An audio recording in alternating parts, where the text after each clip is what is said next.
ऊंचा घर देखिले नीचा घर देखिले बसहारा देखिले बहुत अपना पुष्पा बेटी के कताहू ना देखिले मोरा कुइया लहरे लायक मोरा कुइया लहरे लायक रानी के सेजिया पर राजा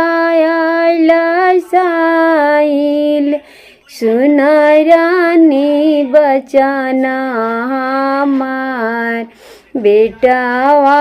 बियाह बाप तोहिया मांगई भरी जई है बसहर तोहार भरी जई है बसहर तोहार राजा के सेजिया पर रानी आला सावेल सुनी राजा बचाना हमार बेटिया के साधा पतयाना पुरई मोरा कुइया लहरे लायक मोरा कुइया लहरे लायक।